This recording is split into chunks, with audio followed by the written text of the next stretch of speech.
If you're learning a language, there's a fair chance you use, have used, or at least have heard of this flashcards app. Its name comes from the Japanese word for memorization. Anki. Anki. Anki. Anki. But how is it pronounced in English?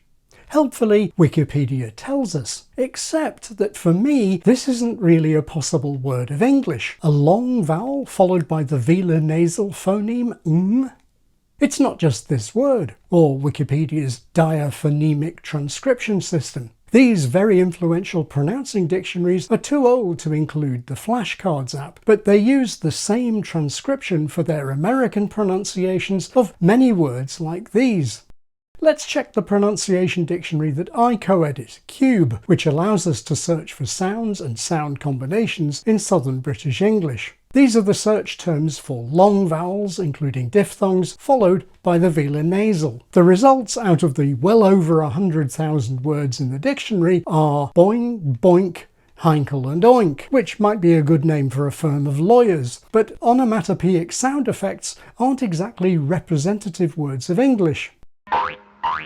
Our boy can't speak words! He goes boing boing instead! Nor is the name of an old German plane, even if I did once make one myself.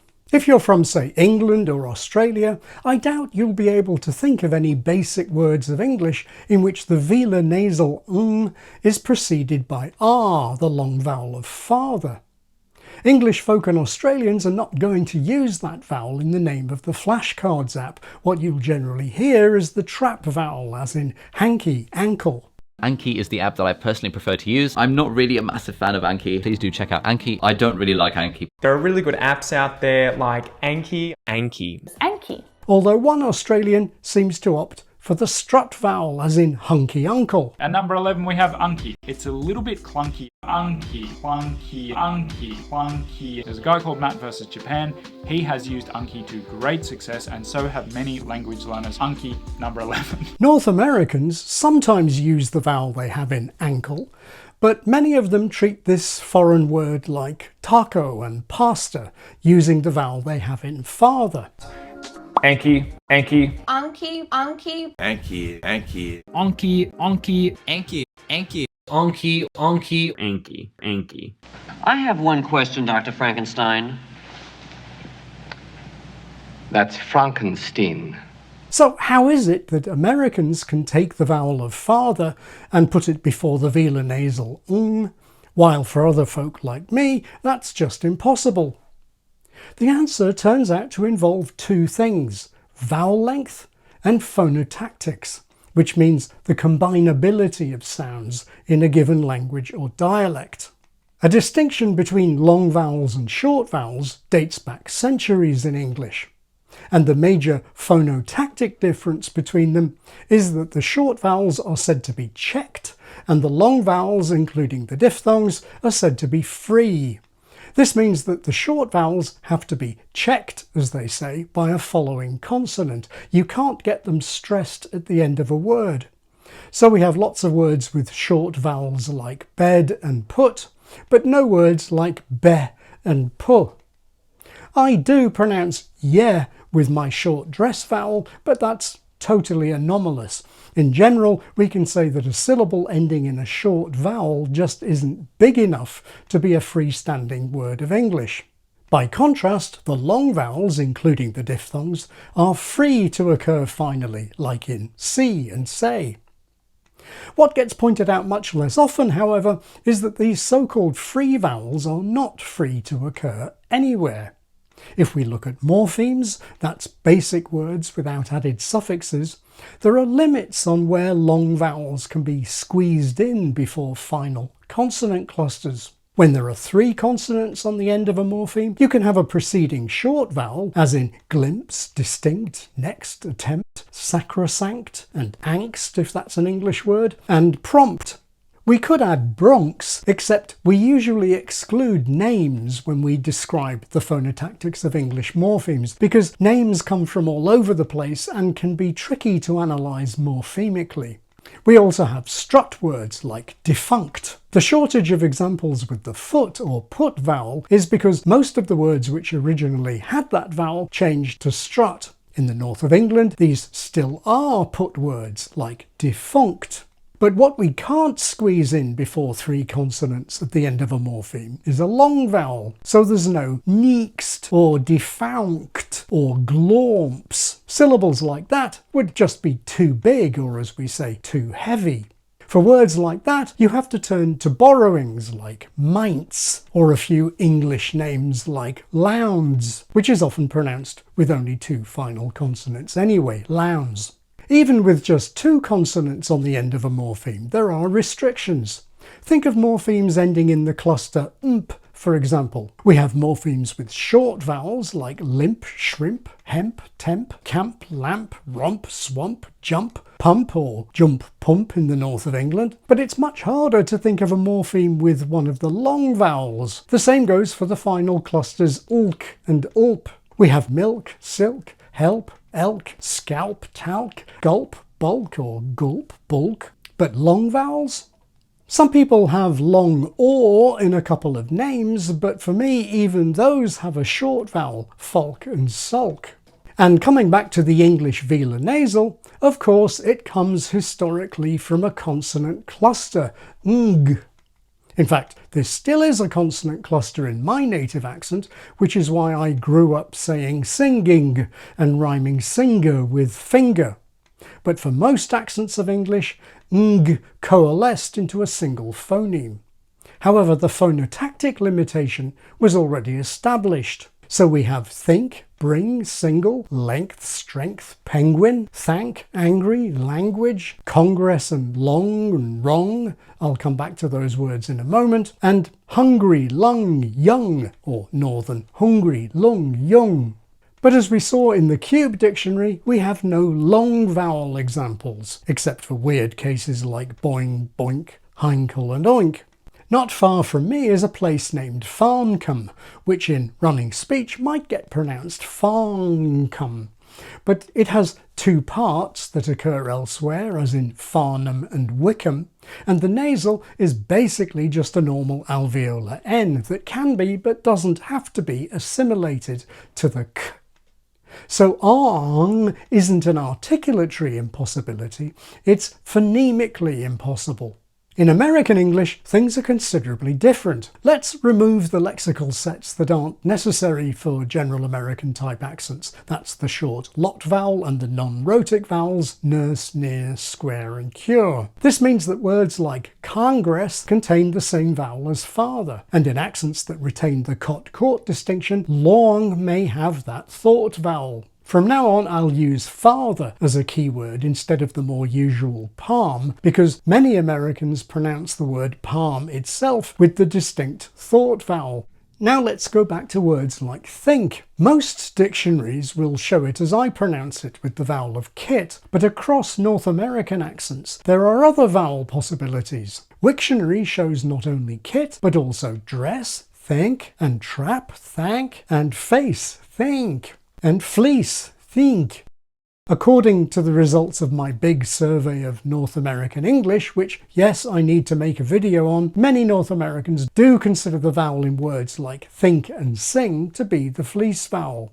Possibilities for words like length also include the trap vowel and the face vowel. Ditto for words like angry. Thanks to Anki. Thanks to Anki. Thanks to Anki. The upshot is that, depending on the accent, North Americans may have more free vowels before the velar nasal than checked vowels. This is clearly a very different system from, say, mine. So how did this come about, given that all our accents have similar Middle English origins?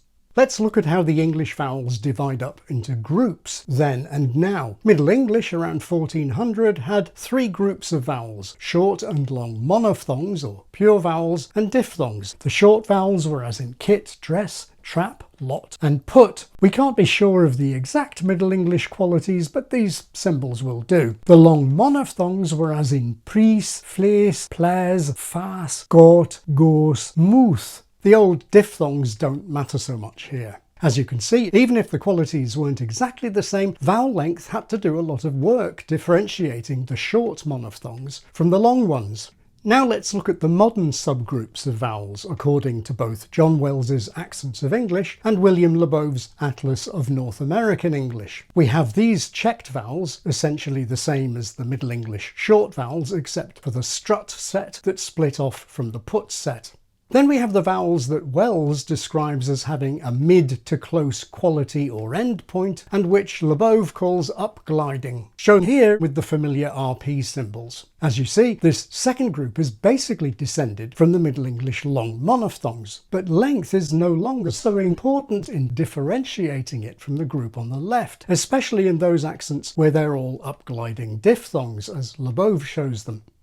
Wells describes the third group as having a relatively open quality or end point. Labov calls them ingliding, and it's here where there's most divergence between General American type accents and Southern British type accents. In General American, this group is tiny, consisting of just thought and father, which most North Americans have merged into a single vowel. And here comes the clincher. In America, the traditional short lot vowel also merged with thought and or father, with words like strong joining the thought set for those who had it, and the rest joining father.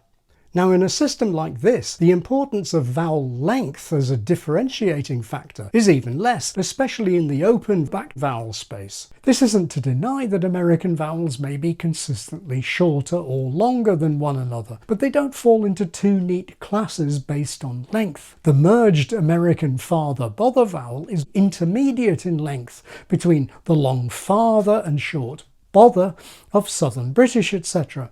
It's not surprising that American dictionary makers, unlike the British dictionaries I showed you before, so rarely use length marks. Nor is it clear exactly which of these vowels count as diphthongs. A long-established tradition in American linguistics treats fleece, face, goose and goat as monophthongs. This is the choice of Kenyon and Knott, for example. In terms of phonotactics, of course, the main distinction is simply between the checked vowels and the free vowels. And mostly overlapping with checked and free are terms widely used in American linguistics, though they aren't anywhere on the IPA chart: lax and tense. I won't talk more about those in this video. But in Southern Britain, length got massively reinforced by R vocalization. Southern Britain goes non-rhotic. This created a whole new batch of long vowels: nurse, near, square and cure. R vocalization also massively expanded the thought and father sets, filling them with loads of previously rhotic words like north and start. In addition, the south of England also had BATH-broadening, which brought even more trap words into the father-start set. And if we bring the symbols up to date, as in contemporary SSB, we see how the members of the third group have all tended to monophthongize, giving us, once again, a set of long monophthongs, the vowels that can be separated from a following vowel by linking R, a property that was extended to the words in this group that never had an R, like law and spa. If you want more on the distinct properties of these vowel groups, this is the video to watch. So in Southern British and Southern Hemisphere accents, the short lot vowel is checked and can't occur finally, but can occur before the velar nasal, as in strong and congress, whereas the long father vowel is free and so can occur finally, as in spa, whether it's written with an R or without, but cannot occur before the velar nasal, so no ɑːŋki. Listen to these Brits. I do find the stuff about, is it Ivana? Oh, Ivana yeah. Trump. I find that very interesting. That she's. Or was it Ivanka? What's her name? Something. Mrs. Trump. Mrs. Trump. Ivanka. Anyway, her. When those guys think the name is Ivana, they can use the long father vowel. Ivana. But the moment the K is added, they have to switch to one or another of their short vowels. Ivanka. Anyway, her. And as I explained in another video, American actors who want to do an English, Welsh or Southern Hemisphere accent have to rediscover vowel length distinctions. In general American type accents, the lot vowel is the father vowel. It can occur finally, as in spa, and before a velar nasal, as in Congress and Anki. This dual ability reflects its dual history, as does the fact that while British dictionaries are busy telling you it's a long vowel, American teachers are telling you that it's a short vowel. The short O sound is ah, ah, ah. Typically you would see it as an O, but you can also see it as an A, an AU, an AW, an OU, or an OUGH. Just keep in mind that usually the short vowel sound would not come at the end of a word. The short O sound at the end of a word. Saw, saw, bra, bra. We have a short ah paragraph right here I'm going to have you do. Okay, so this is all that ah, ah, ah. So we want to take it from being dog to dog. Okay. Yeah. Brought to brought. I brought home a dog. In America, the father vowel is most often written with the letter O, while in southern Britain and the southern hemisphere, the father vowel is most often written AR. If you were trying to force southern British or southern hemisphere speakers to pronounce the flashcards app with this vowel, you'd probably have to write it ɑːŋki. And just as American lot father is both free and able to occur before a velar nasal, so is the thought vowel for those who distinguish it. And the same can be said of the fleece and face vowels, for those who use them in words like thing, length and angry. And if those are monophthongs, they aren't even exceptions to the ban on diphthongs before the velar nasal, like boing, boink, heinkel and oink. So English vowel systems that clearly do have sets of short and long vowel phonemes generally don't allow the long set before the velar nasal. And conversely, if we find in a given accent that a vowel is allowed before a velar nasal, I would consider it evidence that that vowel is probably not phonemically long, or short for that matter. Most of all, if it's one of those relatively open vowels. Which means that British dictionaries showing American vowels of this type as long are basically projecting onto American English a feature of RP. Like projecting onto American English a distinction between a stressable strut vowel and an unstressable comma vowel, which most Americans just don't have. If it's Cambridge something or Oxford something, it's British. Even if they say Oxford American English Dictionary, don't believe it. Cambridge American, get out of here, you're British. You're British. You're the Queen's English. Get over there. We want the American. Of course, there are many accents that I know relatively little about. I'm grateful to Rhea's Language Academy for a paper on a New Zealand accent where, amongst other things, the short lot vowel has a lengthened allophone before the velar nasal, in verbs and adjectives, but not in nouns. If you don't know Rhea, by the way, do check them out, channel and Patreon linked below. The accents I'm probably most curious about are American non-rhotic accents, which lost the R's, but which you can find described phonetically without length. And incidentally, those New York speakers who pronounce a G in, say, Long Island, as my native accent does, may not even have a velar nasal phoneme at all. If any of you speak or know an accent that you think clearly has short and long sets of vowel phonemes and allows the long ones before let us know in the comments. To end a video on vowel length and phonotactics, I have to go back to BATH-broadening. Remember I pointed out that we can't have long vowels before morpheme final clusters like ulk, ulp? Well, now think of morpheme final clusters like ft and sp and sk. Take ft. We have gift, lift, shift, theft and deft, soft, croft and tuft. But long vowels before ft are impossible in my accent. However, if you're from the south of England, Bath-broadening created craft, shaft, draft, daft, raft, aft, graft and haft. For me, of course, they all have the trap vowel. And with final sk and sp, we have risk, crisp and desk, and maybe thesp. And there's asp, kiosk, wasp, dusk and cusp. But long vowels? No problem in the south of England. Ask, task, mask, flask, cask, bask, gasp, grasp, clasp, rasp, hasp. Again, all trap words for me. In fact, I don't really think I have any morpheme final clusters after the father vowel at all. Afrikaans is a borrowing, and can't probably has a suffix. When I pronounce bath-broadened words like ask and gasp and shaft, it doesn't just feel to me like a simple vowel change, like from scone to scone. They feel weird because, in a sense, they really are phonotactic aberrations.